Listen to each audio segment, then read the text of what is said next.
Eleições 2022. Bom, a partir de agora, a Jovem Pan dá sequência, sabatinas com os candidatos ao governo do estado de São Paulo. Os 3 concorrentes com melhor colocação nas pesquisas de intenção de voto foram convidados para entrevistas em nossos estúdios. A série começou com Rodrigo Garcia, do PSDB, e ontem Fernando Haddad, do PT, que tinha confirmado presença, não compareceu. Hoje estamos recebendo o candidato pelo Republicanos, Tarcísio Gomes de Freitas, ex-ministro da Infraestrutura. Bem-vindo, ministro. Obrigada pela presença. Bom dia, Adriana. Conosco por aqui na Jovem Pan. Bom dia, Tiago. Bom dia. E bom dia a todos que nos acompanham na Jovem Pan News. Bom, lembrando que a entrevista terá 1 hora de duração e também que a ordem foi definida por sorteio na presença dos representantes das campanhas. Na semana que vem, a Jovem Pan vai começar a ouvir os candidatos à presidência da República.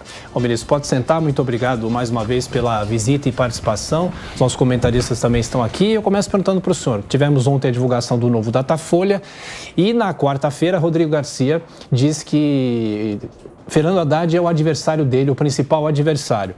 O senhor tem qual adversário principal? Vai focar num dos adversários. Bem-vindo mais uma vez. Bom, bem-vindo. Muito obrigado pelo convite. Estou aqui no cantinho do pensamento. Mas é o seguinte... Mas não vai ser punido não, viu? Não. Obrigado. Seja bem-vindo. Bom, eu acho que não dá para escolher adversário. A gente vai procurar apresentar para o eleitorado paulista, primeiro, quem é o Tarcísio, o que a gente fez ao longo desse tempo, o que nós entregamos. O nosso diferencial, que é a capacidade de realização, a capacidade de tirar projetos do papel e transformá-los em realidade. Agora, eu acredito que a eleição de São Paulo vai espelhar em alguma medida a eleição nacional. Acredito que a gente vai ter aqui um candidato do PT e um candidato anti-PT. E esse candidato anti-PT sou eu, né, que represento aqui em São Paulo o presidente Bolsonaro. Então, acho que vai haver esse espelhamento e o meu adversário vai ser o Fernando Haddad. Pergunta de Roberto Mota. Bom dia, ministro. Algumas pessoas dizem que o senhor nunca fez nada por São Paulo. O que é que o senhor responderia a essa crítica? Bom, talvez isso seja dor de cotovelo, né? Observe que ontem a gente leiloou o Campo de Marte e o aeroporto de Congonhas, né? Só no aeroporto de Congonhas, 2 bi 450 de outorga, mais 3,5 bi de investimentos que vão ser contratados. Muitos empregos serão gerados, a gente está falando ali de aumento de segurança, melhoria da prestação de serviço. Acabamos de fazer um leilão da Dutra recentemente, 7,5 bi serão aplicados em São Paulo, vamos ter quadruplicação de toda a Via Dutra no Vale do Paraíba, investimentos no turismo religioso de Aparecida, muitos investimentos na chegada em Guarulhos, né, que era um ponto de gargalo, um ponto de restrição, com diminuição do tempo de viagem. A gente fez aí os investimentos, por exemplo, no Porto de Santos, né, foram mais de 6 bi nos últimos anos. Agora a gente está se preparando para a desestatização, que para mim representa a renovação da Baixada Santista. Porque além do investimento na infraestrutura portuária, além de tornar o Porto de Santos o maior porto do Hemisfério Sul, a gente vai impulsionar o turismo, a gente vai resolver problemas de mobilidade, como a questão do túnel do Maciço, que liga Santos a São Vicente, a travessia seca Santos-Guarujá, né? Nós fizemos aqui a renovação da Malha Paulista. Só na Malha Paulista, 6 bi de investimentos em 5 anos. Uma ferrovia que estava operando com 35 milhões de toneladas de capacidade, vai operar com 75 e vai superar, no médio prazo, os 100 milhões de toneladas. Então, a gente vai ter a duplicação do trecho de Tirapina para Santos, o contorno ferroviário de Catanduva, o contorno ferroviário de Rio Preto, a recuperação do ramal de Colômbia, a recuperação do ramal de Panorama, que é importante para o oeste do estado, nessa ligação Panorama-Bauru.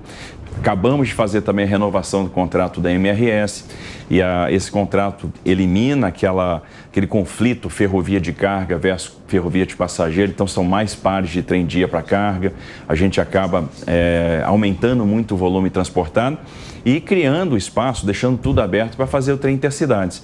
Se a gente somar o que a gente trouxe de investimento privado na área de infraestrutura para São Paulo, com todos esses empreendimentos, a gente vai superar os 50 bilhões de reais. Né? Então, o pessoal fala, vocês duplicaram 18 quilômetros em São Paulo. Que bom. Sabe quanto é que é a malha rodoviária federal administrada diretamente pelo DENIT em São Paulo? 53 quilômetros. Porque as rodovias em São Paulo ou são estaduais e as federais estão basicamente todas concedidas. Fernão Dias, concedida. Transbrasiliana, concedida. A Rio Santos, no trecho federal que vai até Ubatuba, concedida. Dutra, concedida. Regis Bittencourt, concedida. Então, observem, a gente fez bastante por São Paulo e o impulso do transporte ferroviário, juntamente com a melhoria da questão portuária, da atividade portuária, realmente vão fazer um diferencial enorme para o estado de São Paulo. A pergunta agora é de Amanda Klein. Bom dia, candidato, seja bem-vindo à Jovem Pan News. Candidato, o senhor disse numa sabatina nessa semana algo que foi considerado ofensivo por muitos paulistas, até ensejou um editorial hoje no jornal O Estado de São Paulo, intitulado A Presunção de Tarcísio. O senhor disse o seguinte: vai precisar um cara de fora de São Paulo chegar aqui para concluir o Rodoanel. Vai precisar um cara de fora de São Paulo chegar aqui para fazer o metrô andar. Vai precisar um cara fora de São Paulo chegar aqui para levar a sério o saneamento básico e a despoluição dos rios Tietê e Pinheiros. Isso se deu no momento em que o senhor era cobrado por não ser um paulista, que é uma acusação que seus adversários fazem, que o senhor é um forasteiro, não conhece bem os desafios e os problemas de São Paulo. O senhor se arrepende dessa declaração, acha que foi ofensiva ou mal interpretada? E como o senhor responde aos seus adversários pelo fato de não ser de São Paulo, sendo que os dois são e conhecem muito bem a região? O que eu quis dizer, eu acho que eu fui mal interpretado. Na verdade, dentro do contexto, acho que todo mundo entendeu o que eu quis dizer e as pessoas estão usando agora isso de uma maneira ofensiva, querendo botar na minha boca palavras que eu não disse. O que eu quis dizer é o seguinte: olha, me questionaram, você é um forasteiro, etc. Eu digo, olha, o que eu tenho? Sensibilidade. Eu tenho capacidade, por exemplo, de estudar os problemas, entender os problemas e procurar construir soluções. Eu tenho andado nas comunidades de São Paulo. Eu tenho visto, por exemplo, água servida correndo na porta das pessoas. Fui visitar gente humilde, gente que sofre a cada chuva com elevação do nível de água desses córregos, onde o esgoto corre a céu aberto, invade as suas casas e elas perdem tudo. Porque o saneamento básico não chegou em determinadas regiões, na cidade de São Paulo, no estado mais rico do Brasil. E a situação que essas pessoas vivem me preocupa.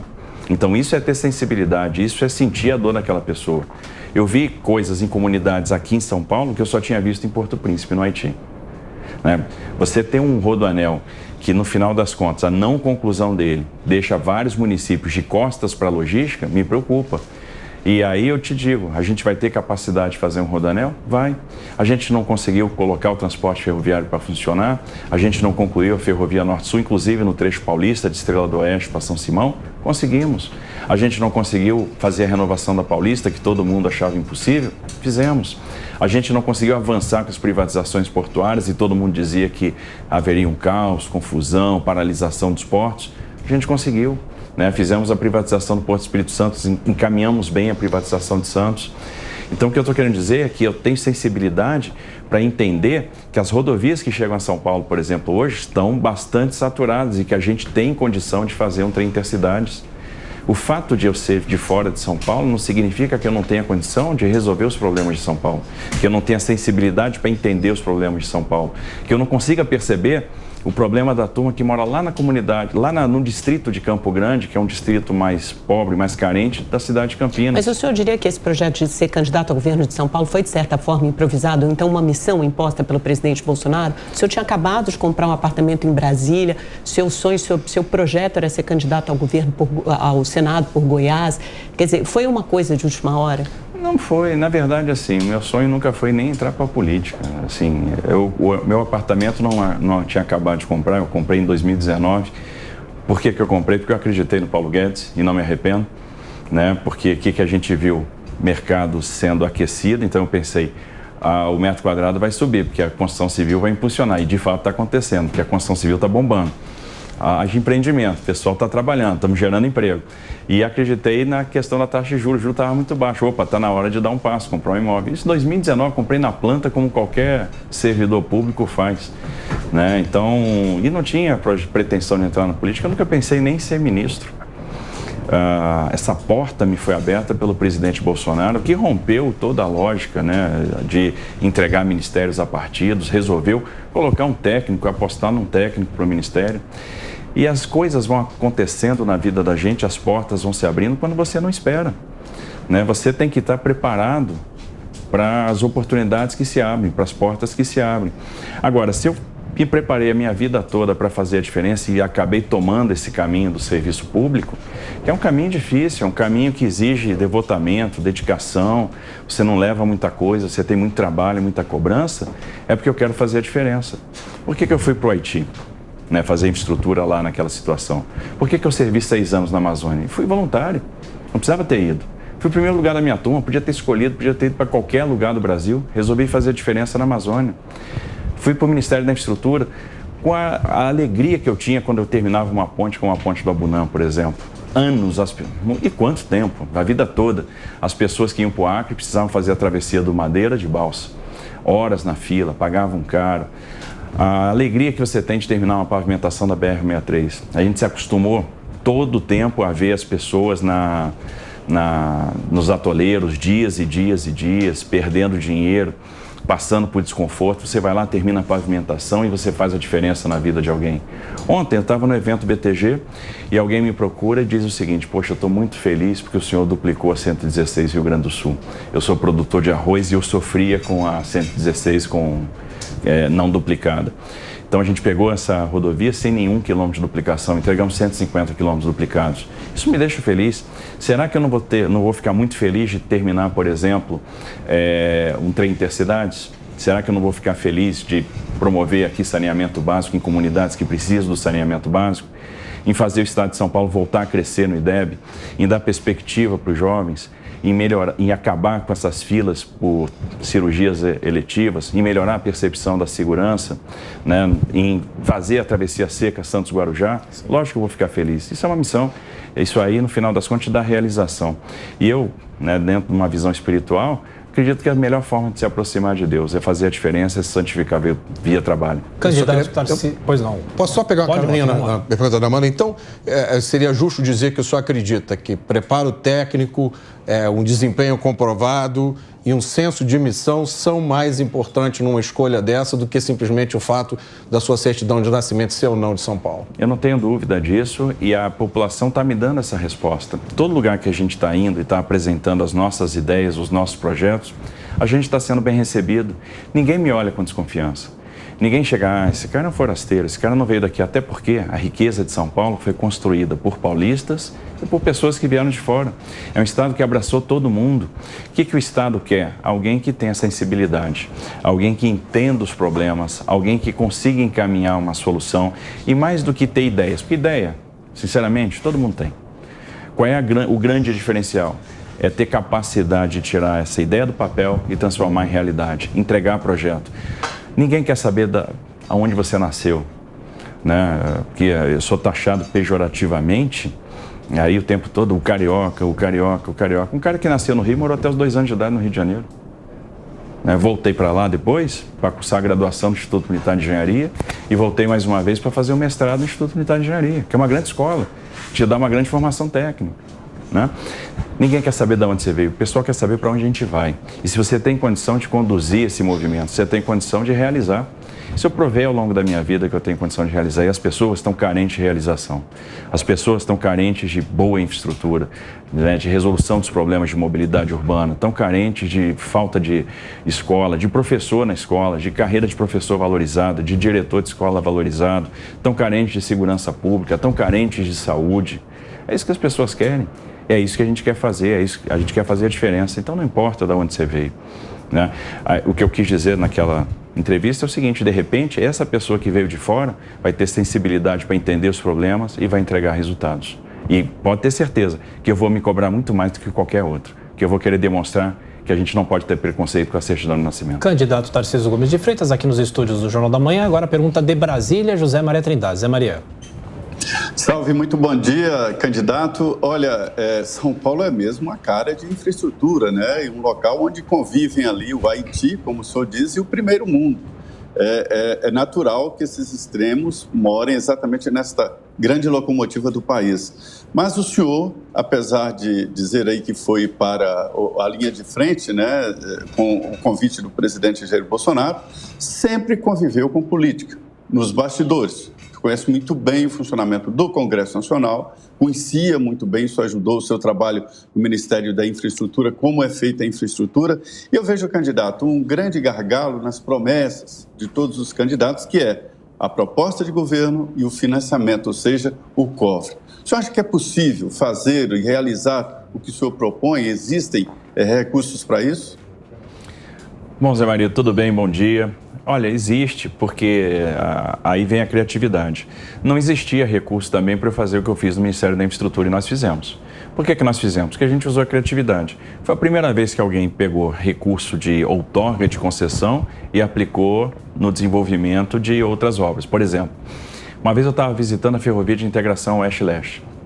Cheguei lá, tinha brita produzida, tinha dormente fabricado, terraplanagem feita, mas não tinha a linha montada. Eu falei, pô, por que a gente não está fazendo montagem de grade? Por que a gente não está avançando com a ferrovia propriamente dita? Ah, porque não tem trilha, já não tem dinheiro para comprar trilho. Opa, então vamos resolver esse problema.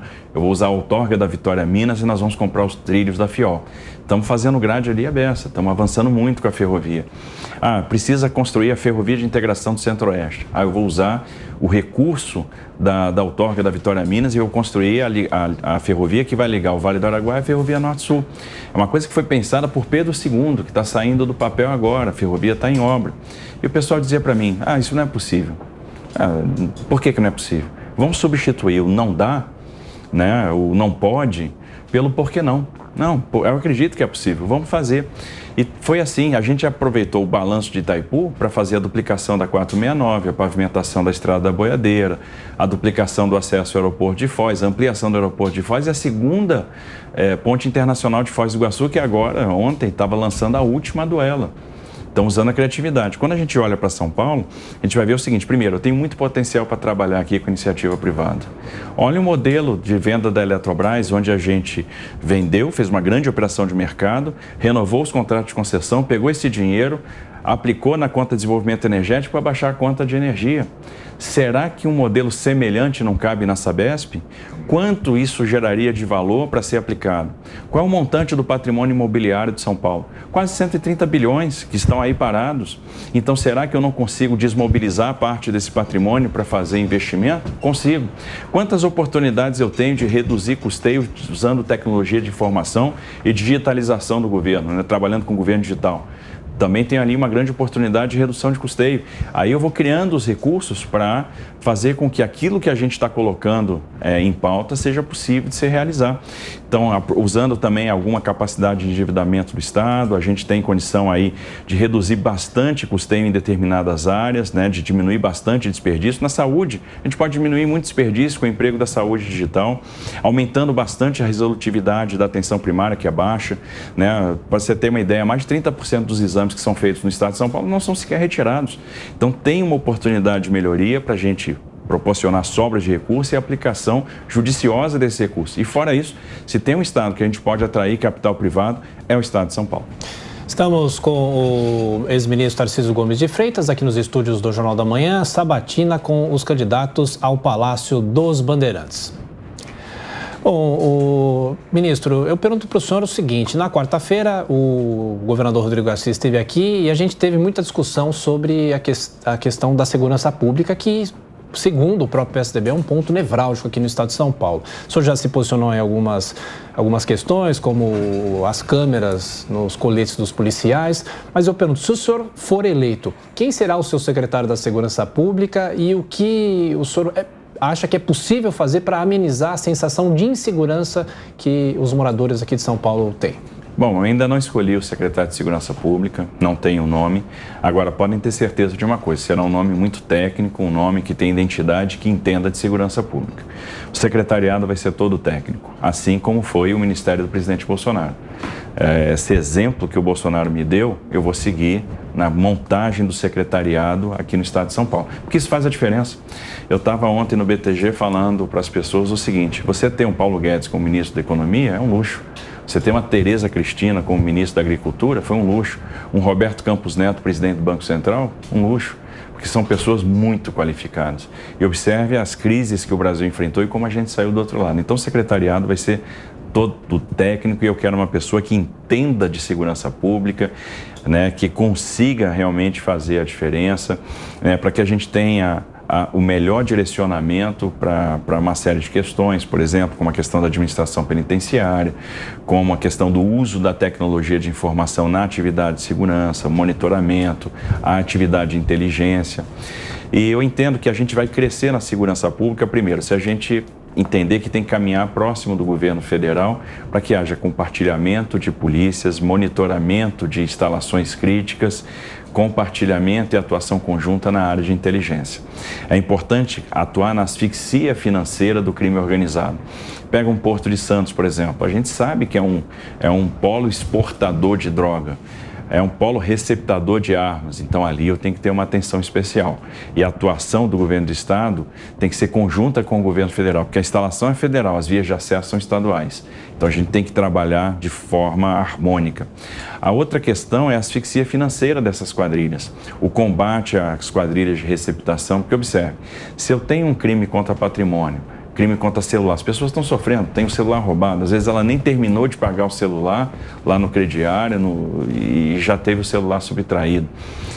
Muitas vezes ali eu tenho alguém que tem uma dívida com crime organizado, tem uma dívida de tráfico que está tentando levantar dinheiro para pagar aquela sua dívida. Então eu tenho que entender essas relações. É possível monitorar, georreferenciar as áreas onde esse tipo de ocorrência acontece mais e ali eu tenho que reforçar o policiamento. É fundamental valorizar as carreiras policiais. Veja, a gente tem uma polícia civil que tem um déficit de quase 15 mil homens. Então, o que acontece? Há um problema na divisão espacial dos distritos policiais. Tem lugar que eu tenho muito distrito e não precisaria ter, tem lugar que eu precisaria ter e não tem. E muitas vezes esses distritos não funcionam por falta de pessoal. Então, é o que acontece. Muitas vezes uma guarnição da Polícia Militar verifica uma ocorrência, faz um flagrante, tem que viajar 250 quilômetros para um distrito policial para lavrar o boletim de ocorrência, porque poderíamos ter um distrito policial próximo que está fechado. Olha as delegacias das mulheres, 134 delegacias de mulher no estado de São Paulo, só 11 funcionam 24 horas, falta de efetivo. Então, essa questão do efetivo é fundamental para que a gente dê condição da polícia fazer o seu trabalho de investigação e, sendo efetiva na investigação, a gente melhora a percepção de segurança. A gente precisa, por exemplo, valorizar essas carreiras, porque os salários são baixos e aí você não consegue reter os profissionais que ingressam na carreira, que normalmente são profissionais vocacionados, não têm mobilidade, então eles não são promovidos, eles não atingem a classe especial. Vários estados já deram um passo de migrar para a questão do subsídio, o estado de São Paulo ainda não. Então tem essa questão do plano de carreira que a gente precisa acertar. É ruim a assistência de saúde, é ruim a assistência jurídica, né? Então há uma falta de proteção do Estado para esses profissionais. A mesma coisa acontece na Polícia Militar. O policial militar também não é promovido, né? Os interstícios são maiores que outras polícias militares semelhantes, né? Os polícias militares dos outros estados. Então a gente precisa diminuir esse interstício, ter plano de carreira, fazer com que o policial consiga servir mais perto de casa, reforçar a questão do policiamento comunitário, fortalecer os consegues, né? Melhorar, obviamente, o salário, assistência médica e jurídica. Então, se a gente valorizar os profissionais de segurança pública e atuar em conjunto com o governo federal, principalmente na questão da inteligência e utilizar monitoramento, tecnologia de informação, a gente vai melhorar a percepção de segurança. Eu gostaria de saber, candidato, qual a história do senhor com São Paulo? Como se deu a escolha dessa candidatura e como o senhor vai se familiarizando das dificuldades do Estado, fora os problemas de infraestrutura? Por exemplo, o senhor acredita que tenham mais pessoas passando fome, com dificuldades financeiras, buscando empregos e melhores salários em toda a região? E também, por exemplo, o problema da Cracolândia é um problema que vai ter solução quando e como os usuários começam a se espalhar já para fora da capital paulista? O senhor é a favor da internação compulsória? Bom, vamos lá. Primeiro, a minha história com São Paulo, ela começa muito cedo. Eu iniciei minha trajetória profissional em São Paulo, né? Eu saí de casa a primeira vez para morar em Campinas, quando eu cursei a Escola Preparatória de Cadetes do Exército.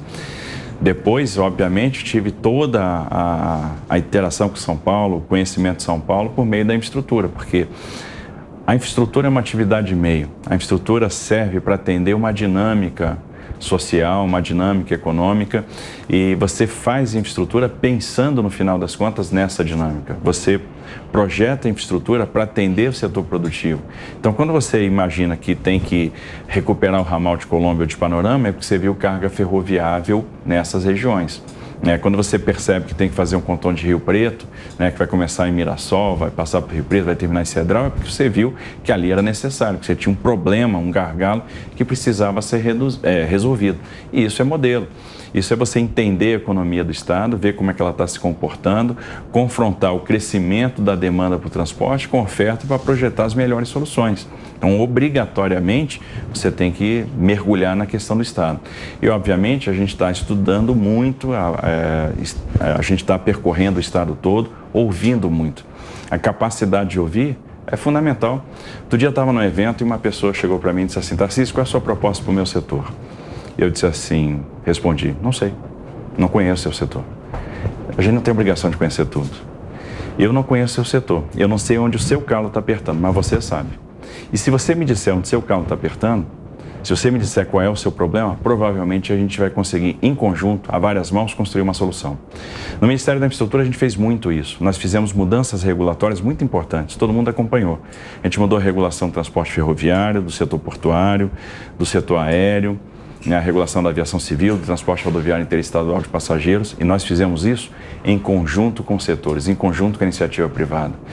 Se eu vou na casa da dona Meire, lá no Campo Grande, e vejo que a água passa pela porta da casa dela, eu vou entender que ali tem uma demanda de saneamento básico e o Estado vai ter que entrar. Eu vou perceber onde que eu tenho que ajudar as prefeituras.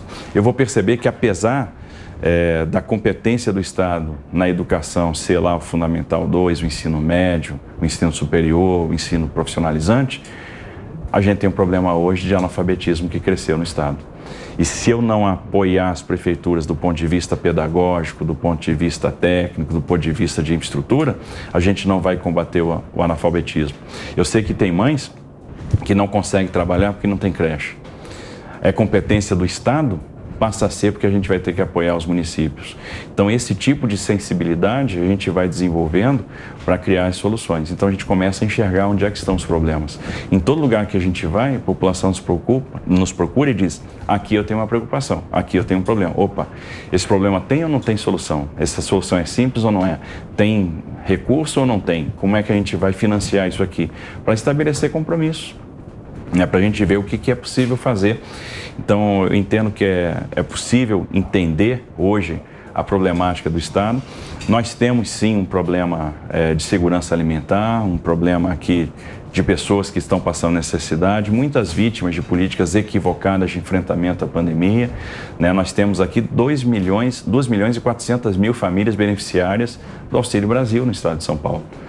Pessoas que estão abaixo aí da linha de pobreza, que estão numa situação de pobreza extrema e que precisam do suporte do Estado em todas as dimensões, de uma política assistencial, uma política de assistência social que seja viva, que a gente perceba ali a raiz do problema e consiga construir um plano de desenvolvimento individual para apresentar para essa pessoa a porta de saída.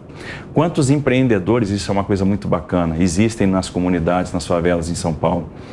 A gente vai chegar aqui em algumas comunidades que tem 10 mil empreendedores, pequenas empresas, pequenos negócios, gente que precisa, às vezes, de treinamento e de crédito. E o crédito pode chegar no micro, no pequeno empreendedor, naquele empreendedor que mora numa área carente, se a gente garantir um aval estatal, que foi a lógica do Pronamp, com o FGI. Então, a gente pode fazer alguma coisa por essas pessoas. A gente pode vir com assistência social em adição àquilo que o governo federal já vem fazendo, por exemplo, para garantir a segurança alimentar, para combater a evasão escolar. Se a gente quer combater a evasão escolar, tem que ter política de transferência de renda, e a gente pode e deve e vai vir em adição, porque o que é feito hoje em termos de política de transferência de renda para combate à evasão escolar no estado de São Paulo ainda é modesto. Dá para fazer mais e tem um espaço orçamentário para isso, porque o investimento é baixo. Passa pouco dos 500 milhões de reais. A gente tem um orçamento de 286 bi, foi o orçamento desse ano passado. Então, é uma questão que nós vamos enfrentar e vamos enfrentar de frente. Eleições 2022, sabatina com os candidatos ao governo do estado de São Paulo. Hoje recebendo aqui nos estúdios do Jornal da Manhã, Tarcísio Gomes de Freitas, do Republicanos. Na sequência, mais uma rodada com os nossos comentaristas. Você, Roberto Mota. Ministro, o senhor começou dizendo que o senhor aqui representava oposição às ideias do PT.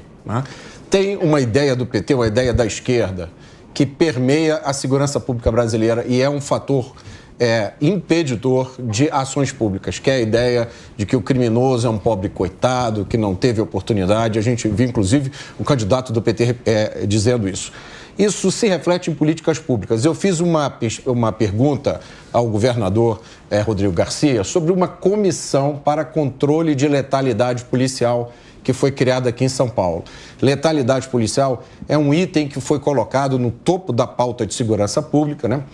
Às vezes até se esquecendo da letalidade do criminoso. Nessa comissão aqui de São Paulo estão duas ONGs de esquerda, conhecidas pelo seu ativismo antipolícia, conhecidas por promover a leniência da legislação penal. Uma delas, inclusive, recebe dinheiro do bilionário Jorge Soros, que tem uma fundação que promove desencarceramento de criminosos, descriminalização de drogas. Eu trouxe essa situação para o governador. Ele disse que não via nada demais nisso, e aí eu perguntei, por que o senhor então não coloca, né, também duas outras ONGs que pensem de uma forma diferente? E ele falou, é uma boa ideia, eu vou ver. Eu queria saber o que o senhor acha dessa situação, de ter uma política pública influenciada, a polícia de um Estado controlado por pessoas que têm uma agenda ideológica que colide frontalmente com a ação policial. Olha, eu sou contra, né? Eu acho que o tempo de tratar, por exemplo, o policial como suspeito e o bandido como parceiro tem que acabar. Eu acho que o policial tem que ter o apreço do Estado para ele poder exercer a sua atividade. Porque é um cara que bota a farda e corre risco para defender a sociedade. Eu acho que o treinamento é fundamental para que a gente possa dar a resposta que a sociedade precisa. Estrutura é fundamental e suporte, amparo do Estado. Esse policial tem que se sentir amparado. Existem bons e maus profissionais em todas as corporações, em todos os lugares, né? Isso vai acontecer nas Forças Armadas, no serviço público, na iniciativa privada, onde a gente for. É inerente ao ser humano. Agora, a gente tem que ser implacável com os maus, afastar os maus, punir severamente os desvios de conduta. Agora, ter apreço pelos bons, dar suporte para os bons. Então, isso é fundamental na política de segurança pública, que tem muito a ver com dissuasão. Você não pode deixar o policial numa situação de desvantagem em relação ao bandido. Dizer o seguinte, não, eu estou preocupado com o bandido, etc. Quer ver uma coisa?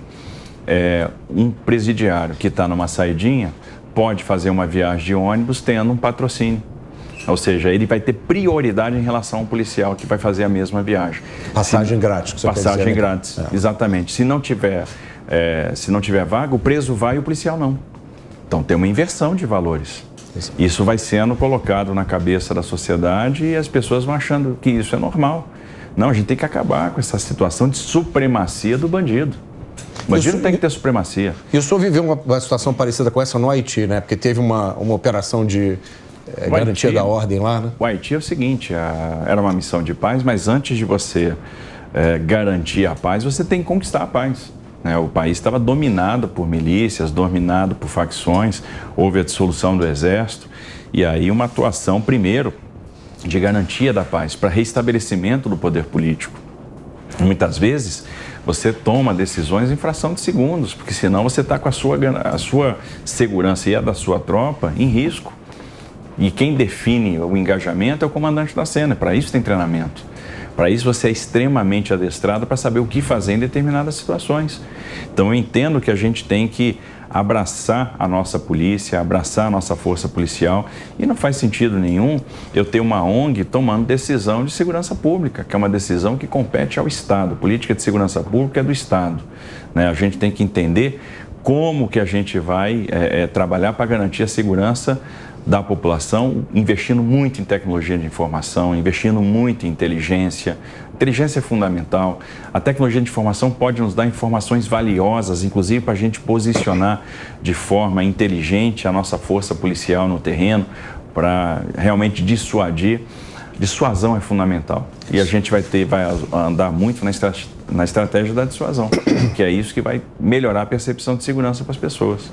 Mais tem uma que ter pergunta. ONG falando de o que vai fazer e o que não vai fazer. Brasília, mais uma vez, agora, José Maria Trindade. Sim, olha, houve um momento, candidato, em que pensávamos que o debate sobre a Covid dominaria a cena eleitoral agora, né? Ainda há muita conversa, muito debate sobre essa situação, mas não tão grande assim. E eu queria saber, fosse o senhor governador de São Paulo, ali na crise grave, na pandemia, como o senhor agiria, o que faria diante desta situação? Olha, o setor produtivo de São Paulo sofreu muito com a crise do Covid.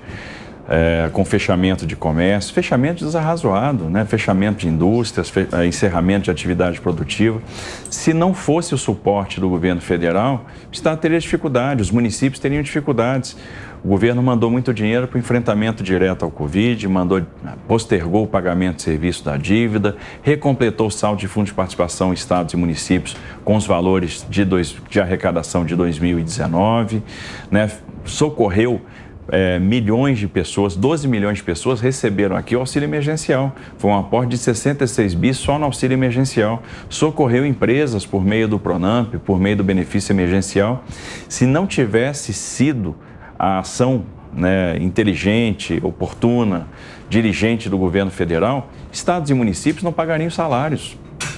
Né? Vários municípios não pagariam salário, o serviço público ia morrer, porque os servidores não iam receber salário, né? A gente ia ter um comprometimento brutal de caixa desses municípios e eles não iam ter o que fazer. Né? A política desarrazoada que não pensou nas pessoas. Olha, qual o problema de eu, por exemplo, ir numa barbearia, né? Cortar o cabelo, uma coisa simples, né? Usando máscara, enfim, não teria problema nenhum. Então, foram ações tomadas com cunho eleitoral e desconectadas da ciência que foi tão conclamada naquele período. Olha o que o governo federal fez nesse período, reduziu tributos. O governo federal reduziu tributos de uma série de itens, né, de mais de 600 itens. O governo de São Paulo aumentou tributos, a gente teve uma elevação do ICMS per capita de 26% de 2019 para cá. Então, isso, no final das contas, asfixiou o setor produtivo. Então, a gente teria feito tudo absolutamente diferente do que foi feito aqui. Eu entendo que o governo federal deu suporte, atuou como deveria ter atuado e mais. O que a gente está vendo agora? Resultado. É interessante que o Brasil, nesse momento, é o único país do mundo que está crescendo, está gerando emprego e está conseguindo ser eficiente no combate à inflação. A inflação está em queda, deve chegar ao final do ano aí talvez na casa dos 6,5%, menor que Estados Unidos, menor que os países da zona do euro, né? Menor do que o Reino Unido. O custo do auxílio às pessoas é de 0,5% do PIB, em outros países ficou na casa de 1%, 2% do PIB, só que a gente está sendo muito mais eficiente. O Auxílio Brasil aí está ajudando as pessoas, o enfrentamento à questão do ICMS dos combustíveis está reduzindo o preço na bomba e não se tratou aqui de simplesmente dividir o bolo. Primeiro a gente fez o bolo crescer e depois dividiu, porque nunca se criou tanta empresa no Brasil em tão pouco tempo. Nós criamos empresas, nós estamos criando empregos. 4 milhões e 700 mil postos de trabalho formais de 2020 até aqui, um desemprego que já vai baixar da casa dos 9%. Então é notável o que está acontecendo no Brasil e é como disse o FMI, o cenário econômico é sombrio e a exceção é o Brasil. Por isso que eu falo, ter um Paulo Guedes conduzindo isso é um luxo. E houve muita coragem do presidente Bolsonaro nesse enfrentamento. É por isso que a gente está saindo bem do outro lado. Tem um legado. E ainda assim, com toda a confusão, pandemia, etc., a gente teve a capacidade de fazer nesses últimos anos 167 leilões de infraestrutura e contratar 900 bilhões de reais. Ou seja, o Brasil está pronto para dar um grande salto, para crescer muito. E realmente a gente deu uma demonstração de como se enfrenta uma crise com coragem, com providência, com ação, com estratégia. Aqui nos estúdios, Tarcísio Gomes de Freitas, candidato ao governo do estado de São Paulo. Você acompanha a sabatina aqui na Jovem Pan. Bom, na sequência, a pergunta de Amanda Klein. Amanda.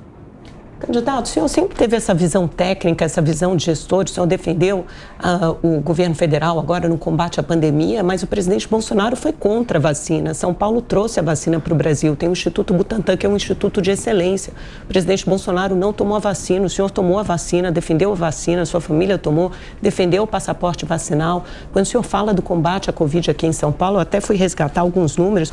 Eu lembro de meses em 2021 em que as internações subiam a ordem ordem de 10% por semana. Será que se o senhor fosse governador de estado e visse as internações chegando próximo aos 100% e soubesse que o ritmo em que você abre novos leitos não daria conta necessariamente das novas internações, será que o senhor também não fecharia? Porque foi a atitude adotada no mundo inteiro. Era a atitude recomendada pela ciência. O senhor é um técnico, um gestor. O senhor acha que esse tipo de atitude, esse tipo de decisão de fato fosse errado? Será que... Porque isso se fala com a ótica de Brasília, agora diferente da ótica do Estado. É a mesma defesa que o senhor faz do ICMS. Os estados reclamaram muito da queda do ICMS, porque em São Paulo, por exemplo, implica numa queda de mais de 4 bi de arrecadação. Como essas receitas são vinculadas à saúde e educação, isso equivale a uma perda de 2 bi para a saúde e educação. O senhor até propõe redução fiscal. Como fazer isso se a gente se a arrecadação já veio diminuindo? É verdade, os cofres ficaram cheios durante a pandemia, mas essa arrecadação vem diminuindo paulatinamente, a arrecadação real, mês a mês. É só olhar os números da Secretaria de Fazenda de São Paulo. Quer dizer, como resolver essa situação toda, né? Esse olhar de Brasília agora adotar um olhar diferente, o olhar de São Paulo, porque afinal de contas, o cargo que o senhor está pleiteando é aqui para o governo do nosso estado. Estou pleiteando o cargo do Estado, mas os conceitos são os mesmos. Brasília Você não tem que defender os nossos interesses, os interesses dos paulistas? O que é defender o interesse do paulista? Reduzir tributação é ir contra o interesse do paulista ou é ir a favor? Quando você reduz tributo, reduz carga tributária, o que você estimula? Produção. Quando você reduz tributo, o que acontece? Para o setor produtivo investe mais, compra equipamento, compra insumo, né, faz investimento, amplia a planta, faz terceiro turno, contrata pessoas. O governo federal promoveu uma redução brutal de tributos. Reduziu o IPI em 35%. O que está acontecendo? Está arrecadando 30, 40 bi a mais todos os meses. Uma parte disso é efeito inflacionário, uma parte disso é crescimento de atividade produtiva, é geração de emprego, está todo mundo contratando, está todo mundo abrindo postos de trabalho. Então, essa é uma lógica liberal. Eu descomprimo aqui o setor produtivo e ele vai lá e investe mais. Mas o senhor acha, por exemplo, que é preciso rever o Pacto Federativo? Porque o seu adversário, Rodrigo Garcia, bate muito nessa tecla, né? Quer dizer, São Paulo contribui muito, paga muito imposto para o governo federal, que arrecada tudo isso e recebe pouco Será que recebe pouco, Amanda? Sabe quanto é que quanto é que o Estado de São Paulo recebeu em transferências voluntárias e obrigatórias de 2019 até aqui? Quase 400 bilhões de reais. Quase 400 bilhões de reais. E quanto contribuiu? Né? Então é o seguinte, o Estado recebe sim, tem condição de andar com as próprias pernas, tem a ajuda, tem o suporte sim do governo federal. Quantas pessoas aqui, como eu falei, 2.400.000 pessoas recebendo o Auxílio Brasil todos os meses. Né? Então, dá sim, a mão do Estado está presente aqui no Estado de São Paulo. No final das contas, uma redução tributária, da carga tributária no Estado de São Paulo, uma revisão das substituições tributárias, a redução de alíquotas do ICMS, a devolução dos créditos ICMS vai liberar uma energia potencial que está aí esperando para virar energia cinética, né? Vai liberar uma série de investimentos que estão represados, estão esperando a oportunidade de acontecer. Isso vai gerar muitos empregos, vai impulsionar o setor produtivo. De fato, o que aconteceu aqui em São Paulo na pandemia, e aconteceu em outros estados, foi equivocado, está mais do que provado, e era bastante racional que não ia surtir efeito nenhum. O presidente que... Mas surtiu efeito, as internações caíram, os óbitos, os casos caíram. O estado de São Paulo foi o estado que, assim, morreu muita gente aqui no estado de São Paulo. Mas proporcionalmente morreu menos gente do que em outros estados. Foi o 5º estado, eu não lembro. Não, acho Mas que olha só, o estado que o governo federal investiu quase 30 bilhões de reais em vacina, que adquiriu praticamente quase 600 milhões de doses. Nós temos 80% da população brasileira com esquema primário vacinal completo, né? Então, o case de vacinação no Brasil foi um sucesso. O Brasil adotou uma estratégia de diversificação de imunizantes. Então, se o brasileiro quisesse tomar uma vacina de RNA mensageiro, tomava. Se o brasileiro quisesse tomar uma vacina de vírus atenuado, tomava, né? Então, você escolhia, não, aqui eu estou com medo desse efeito, eu vou tomar uma vacina de vírus atenuado. Não, eu vou escolher a tecnologia nova, eu vou tomar uma vacina de RNA mensageiro. A primeira pessoa no mundo vacinada foi vacinada em dezembro, o primeiro brasileiro vacinado foi vacinado em janeiro. O primeiro acordo de compra de vacina foi assinado pelo governo federal em junho de 2020 com a AstraZeneca, e era um acordo que foi assinado quando não se tinha certeza se a vacina ia ser desenvolvida, era um acordo que previa transferência tecnológica. Então a gente hoje está fabricando insumo farmacêutico ativo em território nacional, que era algo que a gente não acontecia no Brasil há mais de 20 anos. E a gente está hoje produzindo insumo farmacêutico ativo aqui. Então houve a transferência de tecnologia. Então, no final das contas, houve a disponibilização, houve a oferta, houve a compra, se comprou Pfizer, se comprou AstraZeneca, se comprou Coronavac, que o governo financiou a compra da Coronavac, comprou todas as doses, que puseram aí no final das contas o Programa Nacional de Imunização, e investiu muito recurso no combate à pandemia. O governo brasileiro, o governo federal, colocou dinheiro nas santas casas, colocou dinheiro nos hospitais estaduais, independente do cumprimento de metas, independente daquilo que estava estabelecido, para justamente favorecer o combate à pandemia. O Brasil, que já era o terceiro país do mundo em leitos de UTI, ficou com um legado de mais de 6 mil novos leitos de UTI depois da pandemia. Então, assim, eu acho que se atacou o problema da maneira que se tinha que se atacar. Agora, houve muito espetáculo, muita utilização eleitoral nesse período. Estamos com o candidato Tarcísio Gomes de Freitas aqui nos estúdios do Jornal da Manhã. Candidato, eu pergunto para o senhor o seguinte, em relação ao plano federal, Hoje tivemos a divulgação de uma nova pesquisa do Datafolha, tem muita discussão em relação à democracia aqui no Brasil. Recentemente tivemos uma carta que foi lida na Universidade de São Paulo, na Faculdade Largo de São Francisco, tem toda a discussão também em relação às urnas eletrônicas. O senhor acha que essa discussão na eleição agora com a campanha propriamente dita, o senhor acha que essas discussões vão aumentar ou a ideia, pelo menos a tentativa agora é de abaixar um pouco, reduzir um pouco a temperatura desse clima político de polarização que o Brasil vive? Sabe o que acontece? O Brasil tem uma democracia vibrante, uma democracia consolidada, uma democracia que funciona, que vai continuar funcionando, é uma conquista do brasileiro. Eu entendo que a gente tem muita coisa boa para mostrar, a gente tem o resultado para mostrar, porque o Brasil, que enfrentou aí uma recessão brutal na Argentina, que subtraiu exportações industriais brasileiras, que enfrentou um desastre Brumadinho nos primeiros dias, que além da tragédia humana, acabou afetando em cheio um setor importante da nossa economia, que foi o setor mineral. Contas mostram que só naquele episódio a gente deve ter perdido de 0,3 a 0,4 pontos do PIB no ano de 2019. Enfrentamos a crise do Covid, que é a maior crise que a nossa geração já se deparou. A crise hídrica, e todo o desafio de não deixar faltar energia, de garantir o abastecimento. E, por fim, enfrentamos a guerra da Ucrânia. E enfrentamos saindo do outro lado. Quando todo mundo dizia que a gente ia cair 10%, nós caímos 3,9%. Quando o pessoal dizia que a gente não ia crescer, a gente cresceu 4,6%. Quando diziam que a gente ia arrebentar as contas e que a gente ia fechar 2021 com 250 bi de déficit, nós fechamos com 65 bi de superávit. Graças à ação e às medidas do governo federal, a gente terminou com o melhor resultado de contas de estados e municípios desde 1991, 110 bi de superávit. A despesa administrativa caiu pela primeira vez desde a Constituição de 88, então mostra aí um acerto nessa questão da gestão do custeio. A gente está vendo o Brasil crescer novamente, que aí o pessoal dizia, o Brasil esse ano não cresce. Cresceu no primeiro tri, está todo mundo refazendo conta, que sabe que a gente vai crescer de 2,2 a 2,5 este ano. Estamos gerando emprego, combatendo a inflação, sendo eficazes no combate à inflação. Então a gente tem o que mostrar. Nós avançamos nas reformas estruturais, nós acionamos muitas das alavancas que vão permitir um crescimento consistente, um crescimento estrutural nos próximos anos. Avançamos no saneamento básico, avançamos na infraestrutura, avançamos na liberdade econômica. Então a gente tem muita coisa para apresentar, tem resultado para colocar na mesa. O resto é conversa, o resto é fumaça. Agora, esse governo tem resultado e, mais importante, isso nos conecta com o futuro, isso nos conecta com a oportunidade, isso faz com que a gente realmente tenha esperança, a gente sabe que tem um Eldorado aqui na frente, que o Brasil vai crescer bastante de forma consistente, porque o dever de casa foi feito, e foi feito no momento mais difícil da nossa história, com todo o vento soprando contra. Então, com todas as crises, a gente conseguiu dar um salto importante. E é isso que vai garantir um crescimento muito contundente para o Brasil nos próximos anos. O candidato, qual a opinião do senhor com relação às pesquisas eleitorais? Para que elas servem? O senhor costuma acompanhar o que pode fazer com que um candidato oscile de um patamar para o outro? A Datafolha divulgada ontem traz Fernando Haddad com 38%, o senhor com 16% e Garcia com 11%.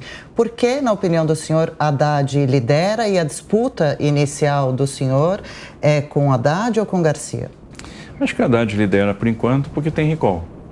Foi candidato a presidente, tem uma conexão do nome dele com Lula que é muito estreita, que é imediata, né? É um candidato que praticamente é conhecido por toda a população já.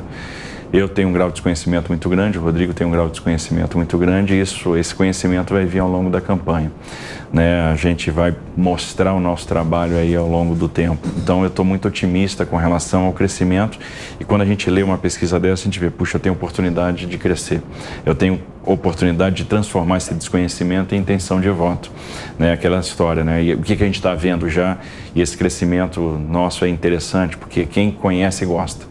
Então as pessoas vão conhecendo e vão gostando e vão tomando confiança. Por isso que eu estou muito otimista com relação à chegada no segundo turno.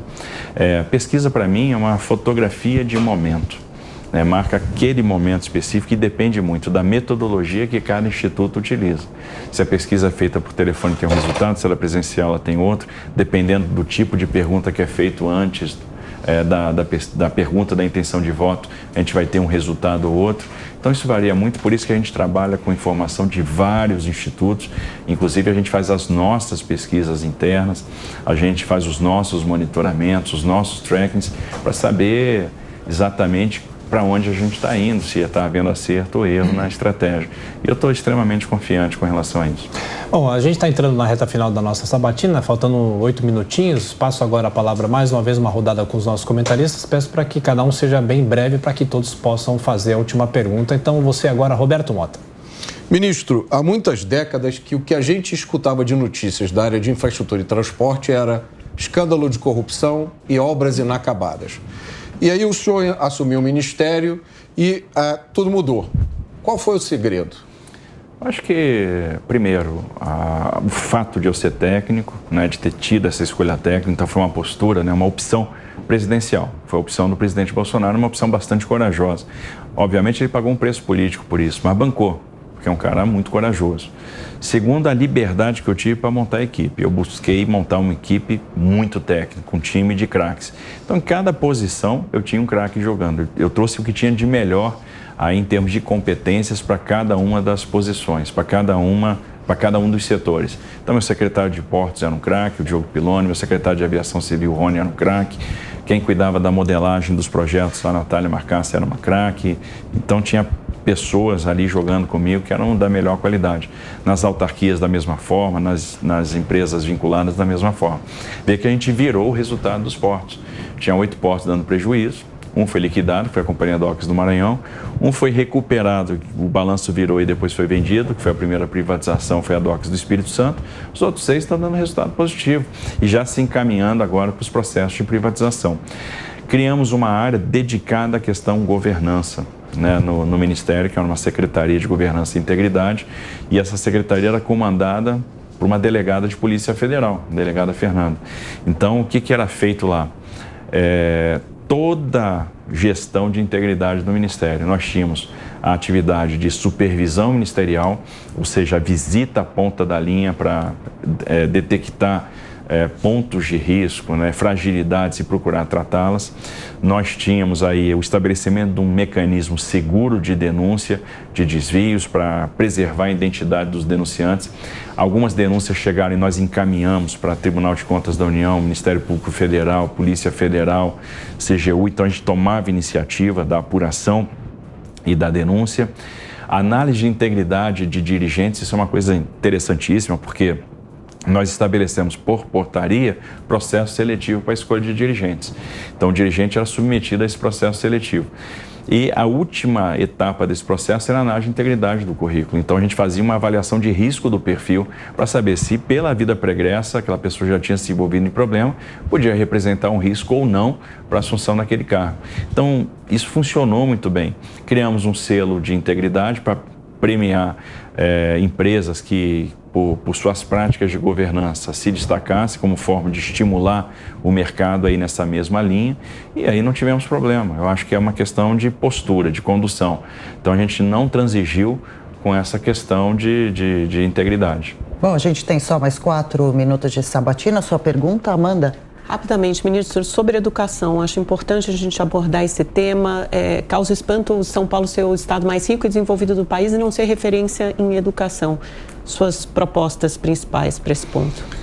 Nós temos aí que trabalhar em várias frentes. Eu entendo que a gente precisa dar ferramenta para os alunos, a gente precisa garantir que esses alunos cheguem na porta do mercado de trabalho com as ferramentas que são necessárias.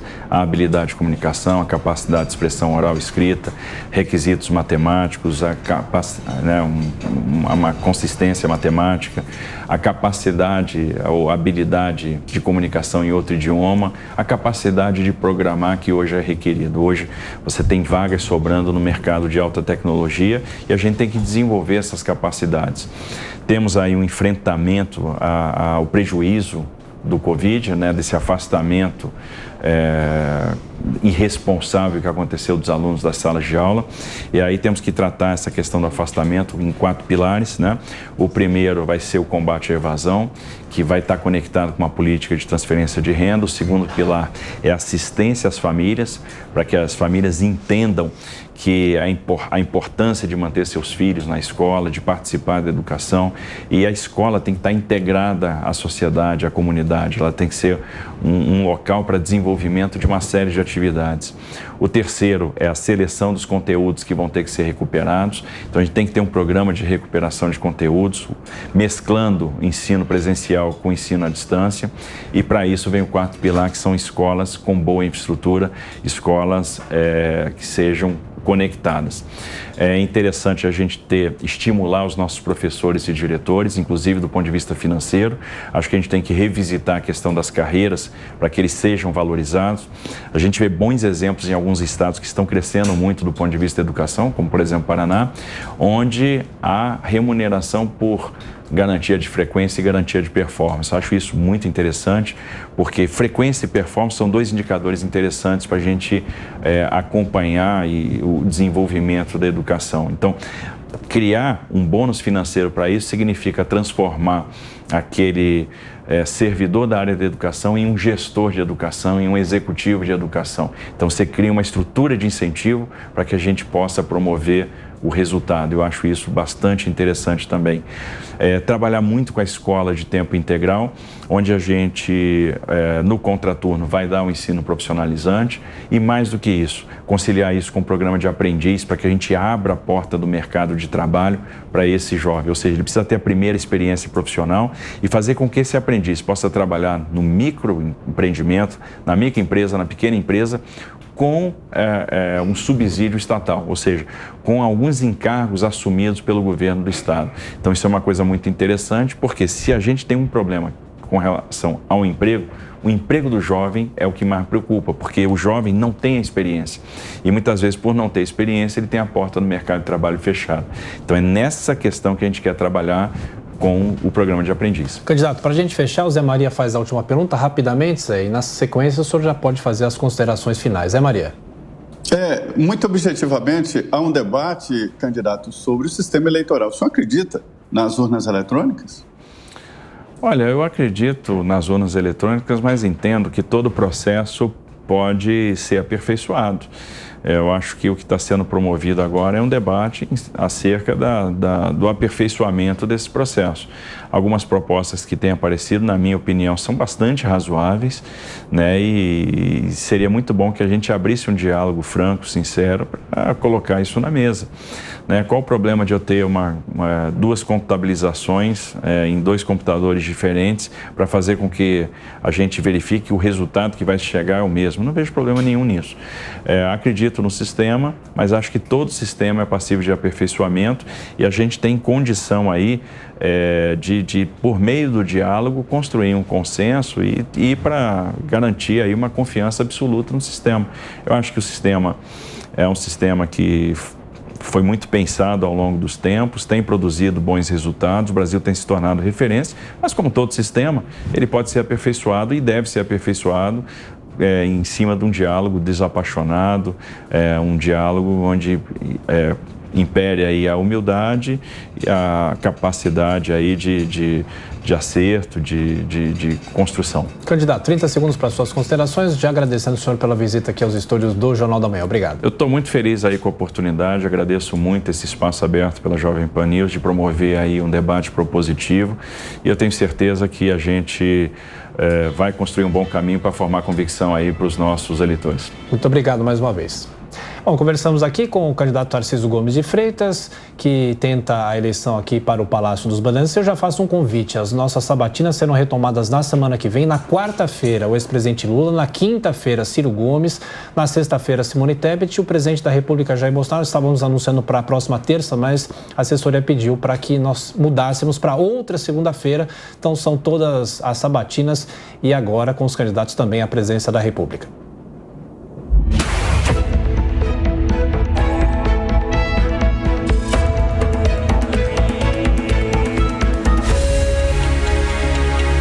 Eleições 2022.